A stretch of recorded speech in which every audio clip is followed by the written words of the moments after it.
सबसे ज़्यादा जो हमसे सवाल पूछा जा रहा है वो ये है कि सर आपका जो सर्टिफिकेट है वो डिजी लॉकर पर आ रहा है या नहीं आ रहा है। तो मैं आप सभी बच्चों को बताना चाहूँगा कि हमारा जो सर्टिफिकेट है वो डिजी लॉकर पर अवेलेबल है। देखिए, मैं उसको करने का आपको तरीका बता देता हूँ, क्योंकि बहुत सारे बच्चे, हज़ारों बच्चे हमारे यहाँ से संस्थान से ट्रेनिंग ले चुके हैं। अब हज़ारों बच्चे हमारी संस्थान से ट्रेनिंग ले चुके हैं, लेकिन उनको डिजी लॉकर पे वो डाउनलोड करना नहीं आ रहा है। तो मैं आपको बता देता हूँ उसमें कि डिजी लॉकर से डाउनलोड करने के लिए जो पहले आपको कुछ सिलेक्शन करने होते हैं कि कौन से संस्थान से किया है, एनएसडीसी से किया है, वो सारी चीज़ें तो आप जो है कर लेते हैं। उसके बाद जो होता है, मेन जो पॉइंट होता है, वो मैं आपको बता देता हूँ कि उसमें कहाँ बच्चे को दिक्कत आती है, कहाँ बच्चा अटकता है। वो जो मेन चीज़ है वो मैं आपको बता देता हूँ। तो मेन चीज़ क्या होती है कि सबसे पहले आपको जो सर्टिफिकेट के ऊपर जो QR कोड बना हुआ होता है, उस QR कोड को स्कैन करना होता है, ठीक है ना।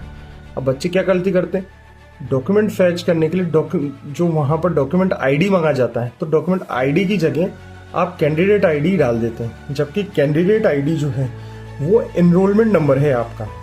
क्या समझे आप? जो कैंडिडेट आईडी लिखी हुई है सर्टिफिकेट के ऊपर, जो लिखी हुई है ना एक आईडी छोटी सी CAN 1 2 3 4 5 6 7, वो डॉक्यूमेंट आईडी नहीं है। वो क्या है? वो रजिस्ट्रेशन आईडी है, एनरोलमेंट आईडी है बच्चे की, है ना। वो डॉक्यूमेंट आईडी नहीं है। अब बच्चा पूछता है कि डॉक्यूमेंट आईडी क्या है? तो डॉक्यूमेंट आईडी क्या होती है?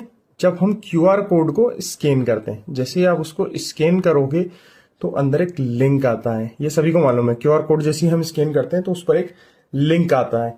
अब लिंक पर क्लिक करेंगे। सबसे पहले हमने लिंक पर क्लिक किया तो सभी को पता है कि वो वेरिफिकेशन पर ले जाता है। तो जहां वेरिफिकेशन पर ले जाता है वहां हम नीचे देखेंगे तो 4-5 चीजें जो होती है ना, डिटेल जो होती है, जो सर्वर से फैच होती है, इंटरनेट से फैच होती है, गवर्नमेंट की सर्वर से फैच होती है, वो लिखी रहती है। वहां पर आपको लिखा हुआ दिखेगा डॉक्यूमेंट आईडी। उस डॉक्यूमेंट आईडी को आपको डिजी लॉकर पर डालना होता है। अगर वो वाली डॉक्यूमेंट आईडी अगर आप डिजी लॉकर पर डालेंगे तो आपका डिजी लॉकर से सर्टिफिकेट जो है वो आसानी से डाउनलोड हो जाएगा।